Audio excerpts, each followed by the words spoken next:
Hey everyone, how's it going? Welcome to our first Chargers show where I haven't really kept up with the Chargers in an insane amount, but I definitely know a little bit about them. So I'm pretty excited to be able to talk about the Chargers. I haven't had an outlet to talk about them, but this could be one of the most exciting teams in football.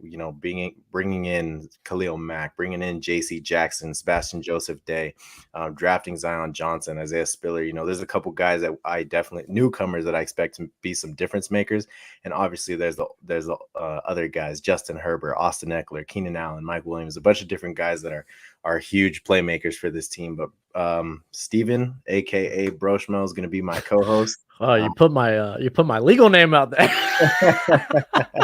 Yep. So let's talk about the rookies first, man, because I'm really excited to hear about them. I know a little bit about really only Zion Johnson and Isaiah Spiller, but what do you know about the Chargers rookies? Who do you expect to have the biggest impact out of the guys that have been drafted?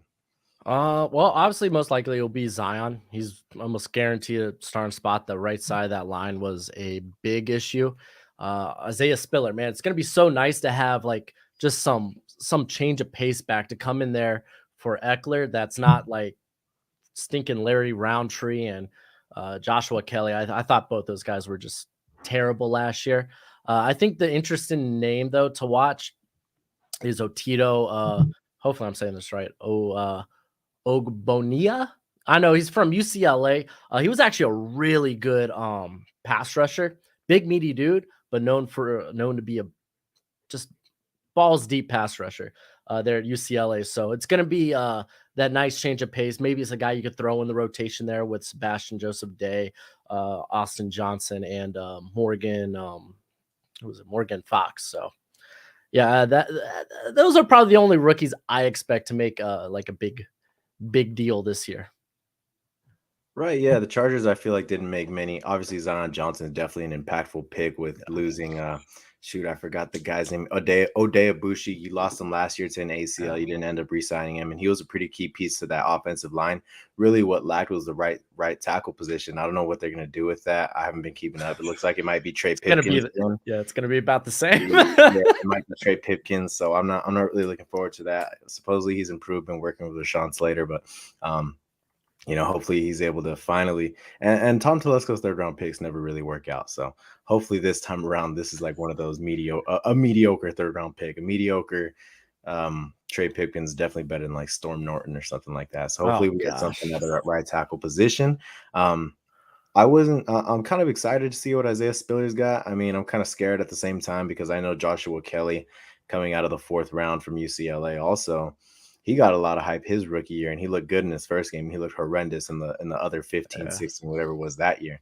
So, I mean, I hope Isaiah Spiller is not the same because Austin Eckler even has been vocal about needing that change of pace back, someone that can take hits away from him because he's not the biggest back. Like, yeah, he might be the strongest pound for pound, one of the strongest pound for pound guys in football, but he's not a big guy. I mean, he's had a little bit of injury issues, missing. I don't know if he missed a game last year, maybe a game or two, but I mean, obviously the year before he had two injuries, something like that. So hopefully, someone's got to be able to take him off his feet and keep him on the sideline because Eckler, I think, is like a 15 to 20 touch guy a game, and he's still going to be one of the most efficient backs in football. But Yeah, I mean, you gotta take into account that like, a lot of those touches are gonna be in the passing game as well. Yeah, So yeah, definitely. They're going to be in the air. He's a very valuable pass catcher. So hopefully they're able to keep him healthy throughout the year. I think last year we saw how valuable he was yeah. as out of the backfield. So Mike Williams did sign a very, very, I mean, not very big extension, but like 20 million, something like that, a hefty price for a wide receiver too. But really last year, through the first 6, 7 games, kind of looked like a wide receiver one. So with Keenan Allen aging, Keenan Allen, my favorite wide receiver maybe ever. With Keenan Allen aging, do you expect Mike Williams to maybe take over the wide receiver one role, or do you kind of expect it to be the same as the past few years with them two, just kind of Keenan Allen being the dink and dunk guy and Mike Williams being the long shot guy? Oh, I expect, yeah, no, Mike Williams. I mean, he was really just slowed down by injury last year. Joe Lombardi, the OC, came in and like he was like, I see Michael Thomas in Mike Williams. I didn't expect that to be like his at least his target volume, but I mean, it was on pace for that. So They didn't really make a lot of additions. I mean, maybe what Joshua Palmer steps up a bit more. He kind of did down the stretch, and guidance more their like deep guys. So I expect Mike Williams, man, to be probably be the guy eating the most there at the table.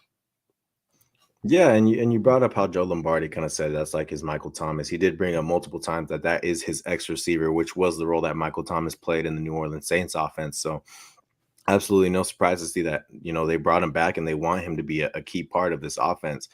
Um, shoot, there is Gerald Everett is someone that Oh people yeah. people have been talking about him, not only because the Chargers have had old Jared Cook at the helm at tight end, and obviously he's been a reliable red zone target, but outside of that, he hasn't been much of a value in my opinion. And then you got Donald Parham, who's kind of he's tall, he's athletic, but he hasn't really.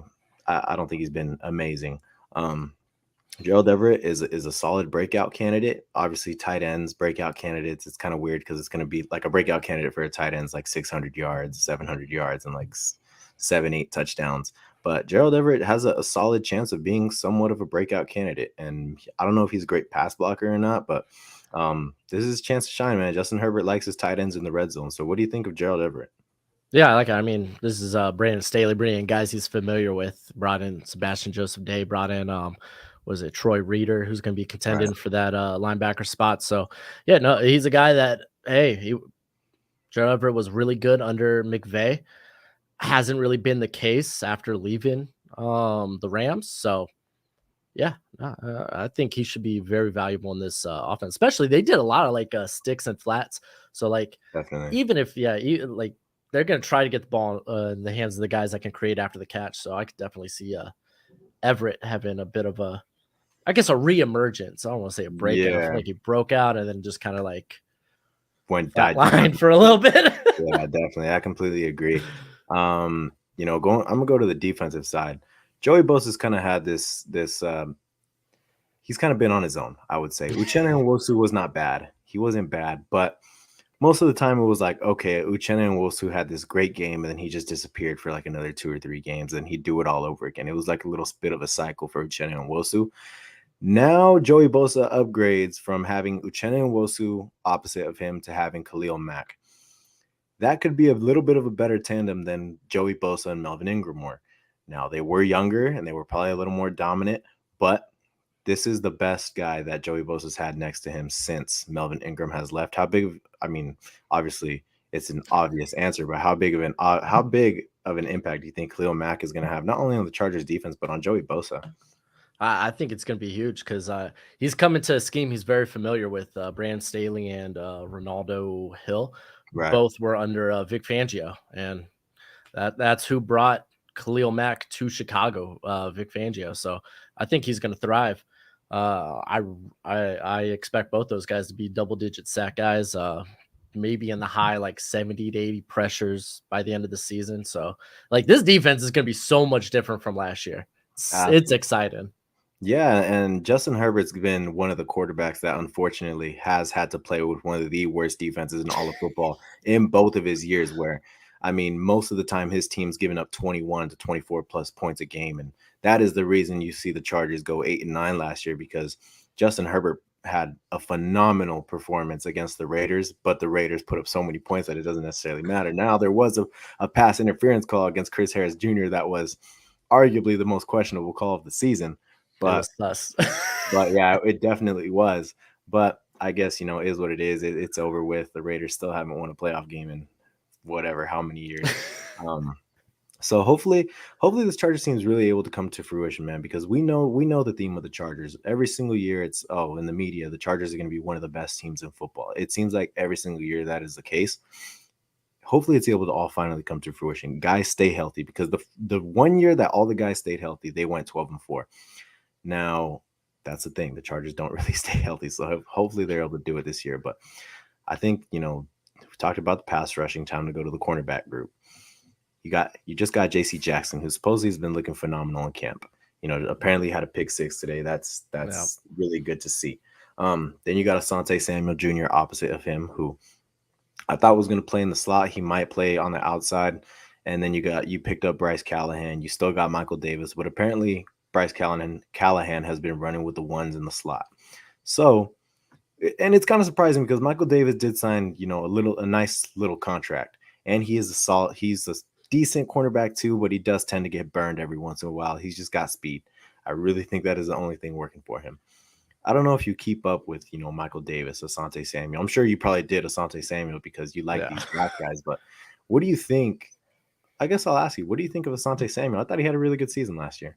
I did too. There was ups and downs, but I mean, you're starting a rookie out there at corner, like you're gonna have that. But I really like when they brought in Bryce Callahan because he's a guy that can both play on the outside and in the slot, Mhm.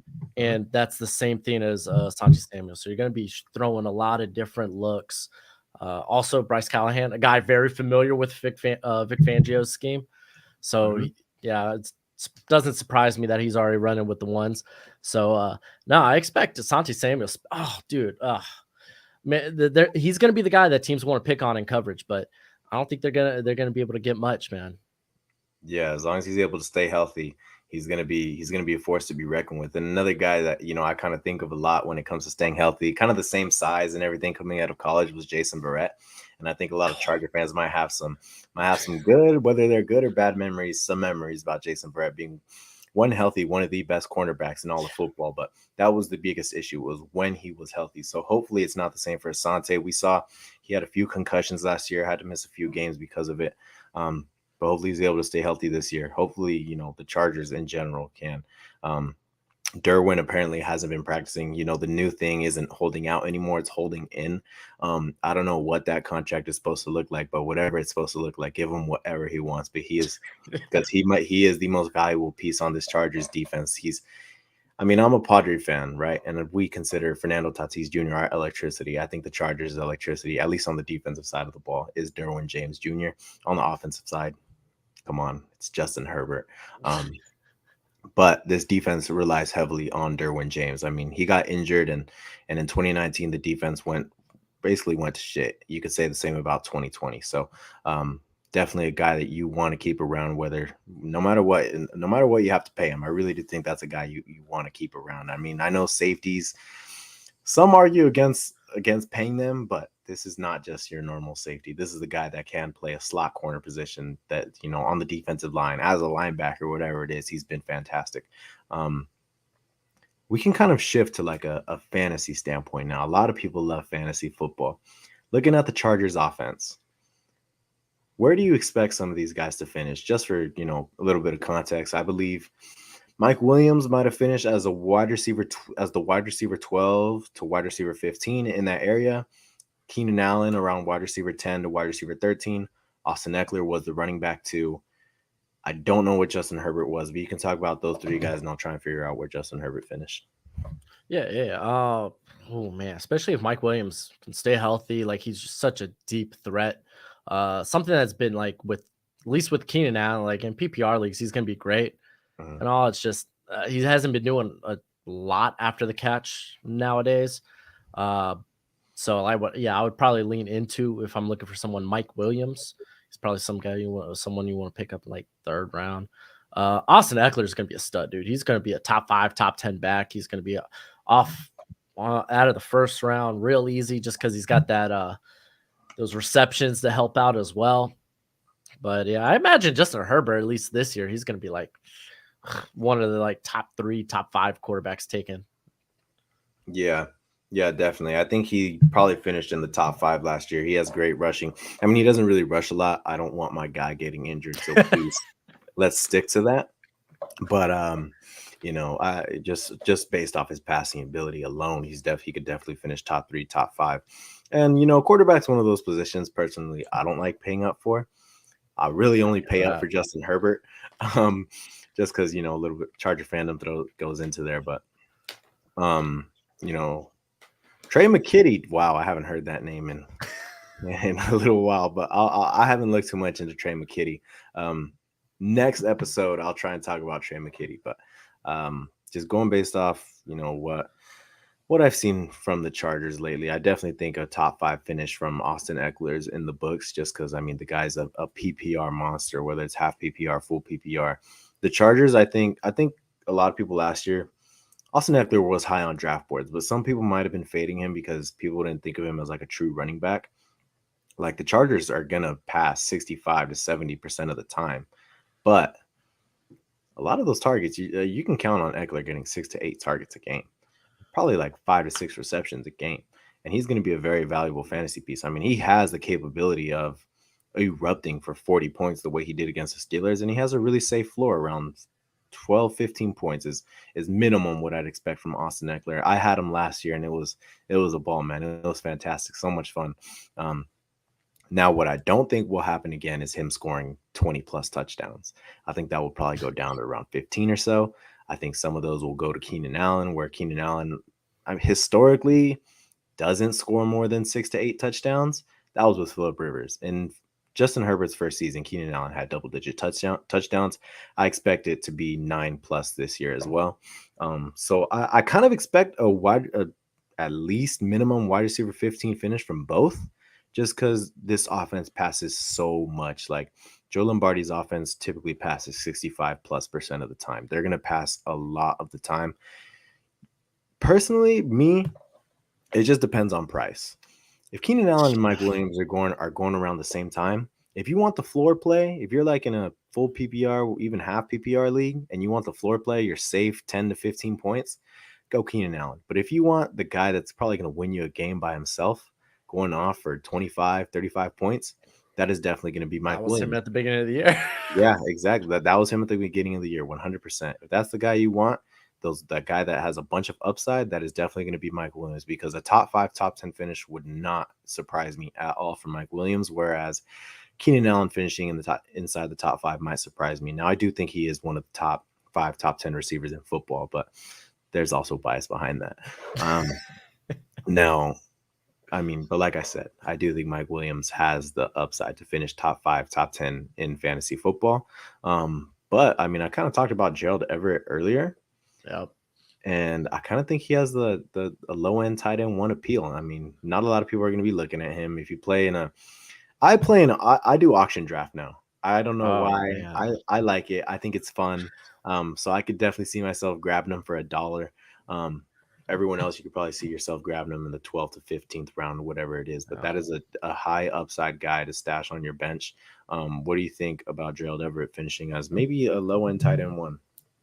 Yeah, no, like if you're not willing to like shelve out either the draft capital or the auction moolah to get like your your Kyle Pitts Yeah, or your Travis Kelsey, then yeah, you could sit back and wait till like the 10th, 11th, 12th round, stash him up, and I'd feel confident starting him. You yeah, know, yeah.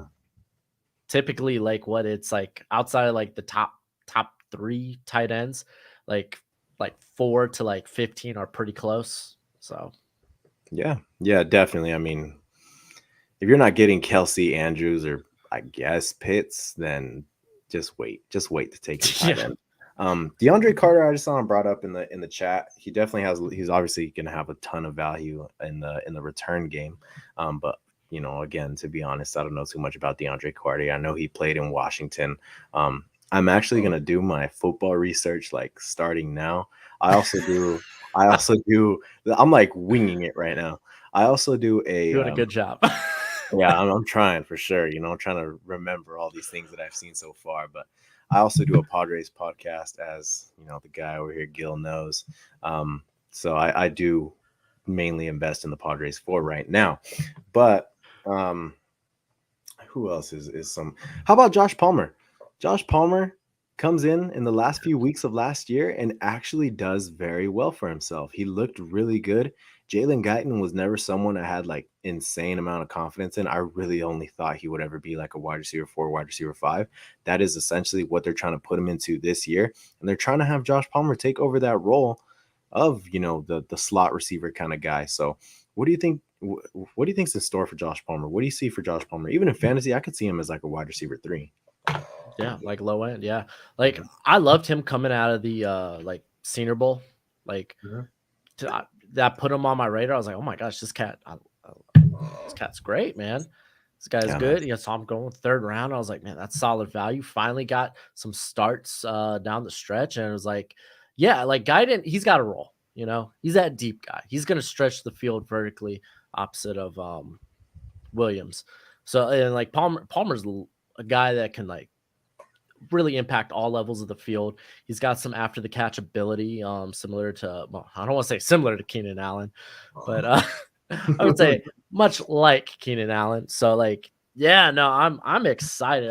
I'm expecting a lot from him because I think this passing game is going to be tough to stop. Yeah, Josh Palmer is, you don't really see him a lot in the headlines right now, maybe only if you're a Charger fan, but he's one of those guys that could definitely not break out in the sense that he's going to be, all of a sudden a top 10, top 20 receiver, but he could be one of those guys that's on your radar that puts up, 700 to 900 yards Yep. and has 6+ touchdowns.